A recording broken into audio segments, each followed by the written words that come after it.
प्रधानमंत्री नरेंद्र मोदी का जलवा लगातार कायम है। वे फिर बने दुनिया के सबसे लोकप्रिय नेता। प्रधानमंत्री नरेंद्र मोदी एक बार फिर वैश्विक स्तर पर सबसे लोकप्रिय नेता बनकर उभरे हैं। अमेरिका की data analyst firm morning consult के ताजा वैश्विक सर्वे में प्रधानमंत्री मोदी को 68% की अप्रूवल रेटिंग मिली है। पीएम मोदी को मजबूत अप्रूवल रेटिंग के साथ पहला स्थान मिला है। इस सर्वे में स्विट्जरलैंड के राष्ट्रपति गाय पारमेलिन और दक्षिण कोरिया के राष्ट्रपति ली जे-म्यूंग 62% अप्रूवल रेटिंग के साथ संयुक्त रूप से दूसरे स्थान पर रहे हैं। Global leader approval rating tracker के मुताबिक मॉर्निंग कंसल्ट द्वारा 2 से 8 मार्च के बीच किए गए सर्वे में पीएम मोदी अपने वैश्विक समकक्षों से काफी आगे नजर आए हैं। वहीं अन्य प्रमुख वैश्विक नेताओं की रेटिंग काफी पीछे रही है। अमेरिका के राष्ट्रपति डोनाल्ड ट्रंप को 39% और ब्रिटेन के प्रधानमंत्री कीर स्टारमर को 24% अप्रूवल मिला है, जबकि फ्रांस के राष्ट्रपति इमैनुअल मैक्रों 17% अप्रूवल और 75% डिसअप्रूवल के साथ सूची में सबसे निचले पायदान पर रहे हैं। तो एक बार फिर प्रधानमंत्री नरेंद्र मोदी जो है अपना वर्चस्व आगे लहराते हुए नजर आ रहे हैं। एक बार फिर प्रधानमंत्री नरेंद्र मोदी का जलवा कायम है। वे फिर बने दुनिया के सबसे लोकप्रिय नेता।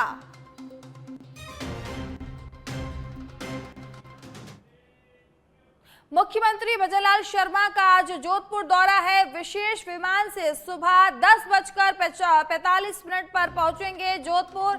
एयरपोर्ट पर प्रशासनिक अधिकारी करेंगे मुख्यमंत्री की अगवानी। एयरपोर्ट पर भाजपा पदाधिकारी करेंगे मुख्यमंत्री का स्वागत। हेलीकॉप्टर से एयरपोर्ट से शिकारपुरा के लिए रवाना होंगे। राजा राम महाराज की समाधि स्थल के दर्शन करेंगे।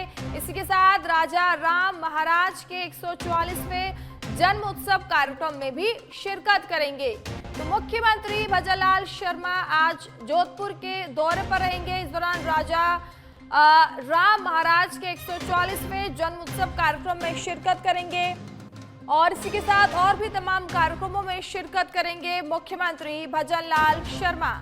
तो एयरपोर्ट पर प्रशासनिक अधिकारी उनका स्वागत करेंगे और साथ ही साथ भाजपा के पदाधिकारी भी मुख्यमंत्री के स्वागत में मौजूद रहेंगे। हेलीकॉप्टर से एयरपोर्ट से शिकारपुरा के लिए रवाना होंगे मुख्यमंत्री भजनलाल शर्मा। तो राजा राम महाराज के 144वें जन्म उत्सव कार्यक्रम में शिरकत करने के लिए पहुंचेंगे मुख्यमंत्री भजनलाल शर्मा। आज जोधपुर दौरा है। सूबे के मुखिया का विशेष विमान से सुबह 10:45 पर जोधपुर पहुंचेंगे, जबकि एयरपोर्ट पर प्रशासनिक अधिकारी मुख्यमंत्री की अगवानी करेंगे।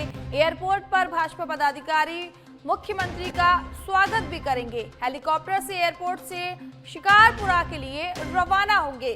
तो राजा राम महाराज की समाधि स्थल के दर्शन करेंगे इस दौरान मुख्यमंत्री भजनलाल शर्मा। इसी के साथ राजा राम महाराज के 144वें जन्मोत्सव कार्यक्रम में भी शिरकत करेंगे। तो मुख्यमंत्री भजनलाल शर्मा का आज जोधपुर दौरा है। विशेष विमान से सुबह 10:45 पर जोधपुर पहुंचेंगे मुख्यमंत्री भजनलाल शर्मा। एयरपोर्ट पर प्रशासनिक अधिकारी मुख्यमंत्री की अगवानी करेंगे।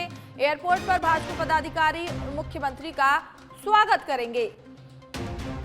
तो जोधपुर दौरा है और इस जोधपुर दौरे को लेकर तमाम प्रशासनिक दल भी अलर्ट मोड पर नजर आ रहे हैं। तमाम सुरक्षा व्यवस्था भी की गई है और इसी खबर पर ज्यादा जानकारी के लिए पॉलिटिकल एडिटर लाल सिंह फौजदार जुड़ चुके हैं। लाल सिंह, आज मुख्यमंत्री का जोधपुर दौरा है, क्या कुछ अपडेट है? देखिए मानसी, बिल्कुल आज मुख्यमंत्री भजनलाल शर्मा जोधपुर दौरे पर रहेंगे और इस दौरे के दौरान उनके कई कार्यक्रम रहने वाले हैं। खासकर जो मेन कार्यक्रम है वो श्री राजा राम महाराज समाधि मंदिर दर्शन का कार्यक्रम रहेगा। ये राजा राम जी महाराज जी का 144वां जन्मोत्सव है, जो श्री राजा राम अंजना आश्रम ट्रस्ट शिकारपुरा में आयोजित किया जा रहा है। इसके साथ ही मुख्यमंत्री भजनलाल शर्मा का जो मेन कार्यक्रम रामनवमी शोभा यात्रा पूजा कार्यक्रम रहेगा। यह कार्यक्रम जोधपुर में घंटाघर नई सड़क पर आयोजित किया जा रहा है। 2 धार्मिक कार्यक्रम इस दौरान रहेंगे मानसी, और इसके साथ ही कार्यकर्ताओं से, पार्टी के पदाधिकारियों से, स्थानीय नेताओं से मुलाकात का कार्यक्रम है।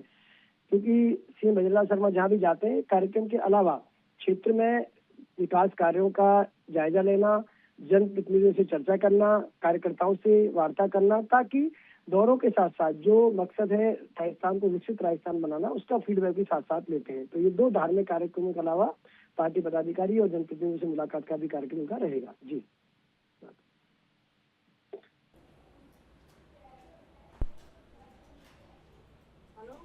बहुत बहुत धन्यवाद लाल सिंह तमाम जानकारी देने के लिए।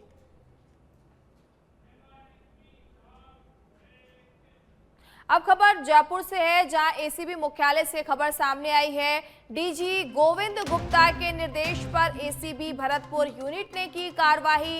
अलवर के पुलिस थाना कठूमर में तैनात कांस्टेबल रामेश्वर सिंह 17 को ट्रैप किया गया है। आपको बता दें कि ट्रैप प्राइवेट व्यक्ति निरंजन सिंह भी संग में रंगे हाथ गिरफ्तार किया गया है। 20,000 की रिश्वत लेते दोनों को दबोचा गया है। एसीबी हेल्पलाइन 1064 पर दी गई थी परिवादी ने शिकायत। परिवादी के फुफेरे भाई के खिलाफ पुलिस थाना कठूमर में दर्ज मुकदमे के अनुसंधान में मदद करने के नाम पर मांगी गई थी रिश्वत। थाने के साहब भी नहीं करेंगे, दिक्कत तो हो जाएगा मैनेज। प्रकरण में आरोपी नरेंद्र सिंह एएसआई की गिरफ्तारी शेष है। डीआईजी अनिल कयाल के सुपरविजन में उप अधीक्षक रविंद्र सिंह ने ये कार्रवाई की है। तो रिश्वत लेते हुए पकड़ा है दोनों आरोपियों को।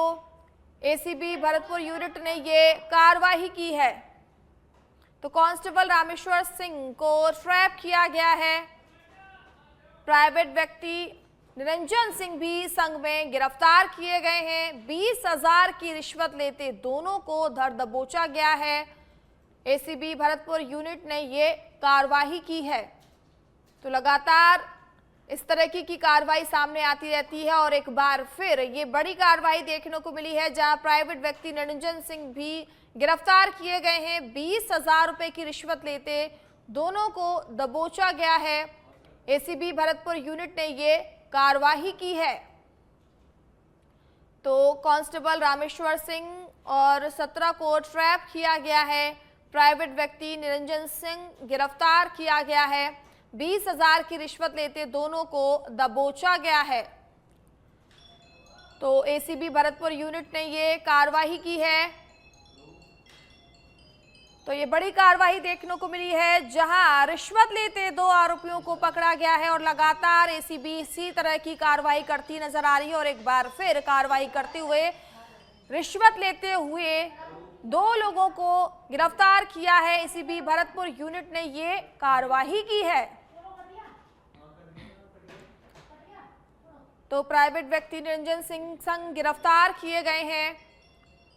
तो 20,000 की रिश्वत लेते दोनों को दबोचा गया है।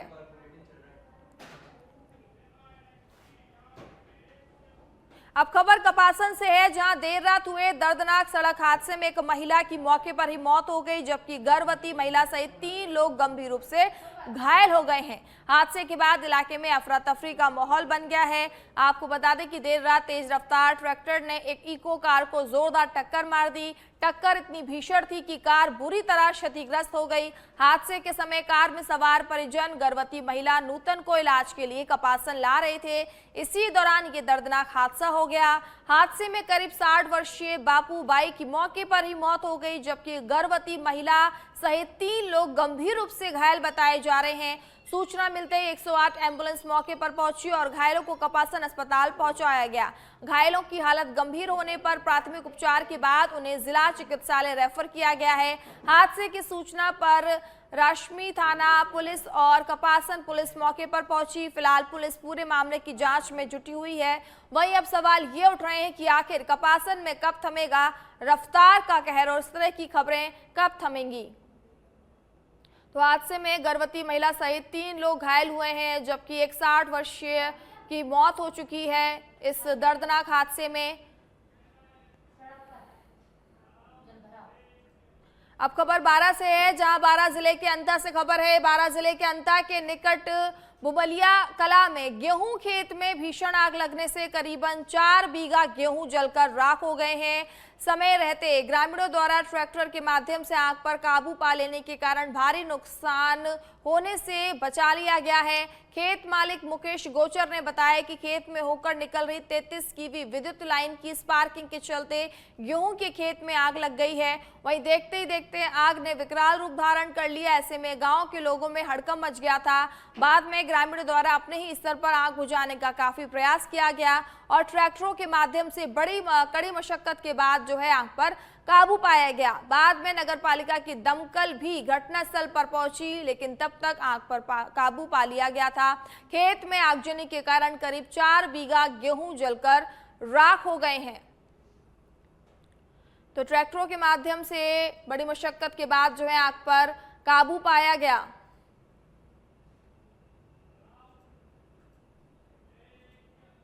अब खबर मौसम से है, जहां एमपी राजस्थान में अगले 4 दिन बारिश का अलर्ट जारी किया गया है। पंजाब हरियाणा में भी बारिश की चेतावनी जारी की गई है। हिमाचल उत्तराखंड में बर्फबारी संभव है। भारतीय मौसम विभाग के मुताबिक गुरुवार को मध्य प्रदेश में अधिकतम तापमान 38 सेल्सियस दर्ज किया गया। ये तापमान रायसेन में रहा। वहीं राजस्थान का बाड़मेर 35 सेल्सियस के साथ सबसे गर्म रहा। मौसम विभाग ने बताया कि पंजाब हरियाणा चंडीगढ़ में आज और कल तेज बारिश और तेज हवाएं चलने की संभावना है। इसी तरह राजस्थान और दिल्ली में भी गुरुवार और शुक्रवार को बारिश और आंधी चलने का अलर्ट जारी किया गया है। जम्मू कश्मीर और हिमाचल प्रदेश में भी गुरुवार को ऊपरी इलाकों में बर्फबारी और निचले इलाकों में बारिश की संभावना जताई गई है। इसी के साथ शुक्रवार को उत्तराखंड के लिए इसी तरह की चेतावनी भी जारी की गई है। तो मौसम फिर लेगा करवट। अभी बर्फबारी और बारिश की आशंका मौसम विभाग के द्वारा जताई गई है। एमपी राजस्थान में अगले 4 दिन में बारिश का अलर्ट जारी किया गया है। पंजाब हरियाणा में भी बारिश की चेतावनी मौसम विभाग के द्वारा जारी की गई है। तो हिमाचल उत्तराखंड में भी बर्फबारी की संभावना है। तो फिर से बदलेगा मौसम। अब खबर बाड़मेर से है, जहां सेड़वा मुख्य बाजार में देर रात्रि अचानक आग लगने से कई दुकानों को चपेट में ले लिया और इसमें लाखों रुपए के नुकसान की जानकारी सामने आई है। सेड़वा मुख्य बाजार के जंबेश्वर मंदिर के पास कई दुकानों में आग लग गई है। बता दें कि गनीमत ये रही कि इस दौरान कोई जनहानि नहीं हुई। आग लगने के दौरान पास में स्थित युगवंदना लाइब्रेरी में दर्जन भर विद्यार्थी पढ़ रहे थे, जिन्हें सकुशल बाहर निकाला गया है। वहीं पास में स्थित श्रीराम फैशन रेडीमेड शोरूम में लाखों रुपए का नुकसान हुआ। सूचना पर सेड़वा उपखंड अधिकारी एवं थाना अधिकारी प्रभु राममय टीम मौके पर पहुंचे। तब तक आग ने विकराल रूप धारण कर लिया था। सरहदी क्षेत्र सेड़वा को करीब 150 गांव लगते हैं। बावजूद इसके आग बुझाने के लिए दमकल की व्यवस्था नहीं होने के कारण आम लोगों व व्यापारियों ने सरकार के विरोध रोष व्यक्त किया है। मारवाड़ वाटर प्लांट के मालिक मनोहर बिश्नोई ने बाजार में सप्लाई किए जाने वाले मीठे पानी के टैंकरों से आग बुझाने में सहयोग किया। वहीं बॉर्डर सिक्योरिटी फोर्स का भी विशेष योगदान रहा। हजारों लोगों की भीड़ का नियंत्रण करने में पुलिस को भी मौके पर कड़ी मशक्कत करनी पड़ गई। तो 40 से 50 लाख रुपए के नुकसान की आशंका इस आग में जताई जा रही है।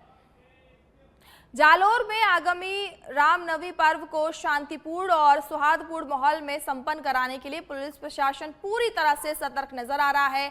शैलेंद्र सिंह इंदौलिया के निर्देशन में शहर में व्यापक फ्लैग मार्च निकाला गया। इस दौरान पुलिस बल ने मुख्य बाजारों, संवेदनशील क्षेत्रों और प्रमुख मार्गों पर पैदल मार्च कर आमजन को शांति एवं कानून व्यवस्था बनाए रखने का संदेश दिया। फ्लैग मार्च में अतिरिक्त पुलिस अधीक्षक मोटाराम, सीओ गौतम जैन, कोतवाली थाना प्रभारी रामेश्वर लाल भाटी सहित बड़ी संख्या में पुलिसकर्मी मौजूद रहे। पुलिस प्रशासन ने नागरिकों से अपील की कि वह आपसी भाईचारा और सौहार्द बनाए रखते हुए पर्व मनाएं और किसी भी संदिग्ध गतिविधि की सूचना तुरंत ही पुलिस को दें। तो संदिग्ध गतिविधि की सूचना के निर्देश देने के अपील भी की है। पाली के देसूरी से खबर है, जहां मध्य पूर्व में बढ़ते ईरान इजराइल संघर्ष के बीच विश्व शांति की कामना को लेकर देसूरी में समाज के भामाशाहों एवं समाज सेवियों द्वारा विशेष हवन यज्ञ एवं पूजा अर्चना का आयोजन किया गया।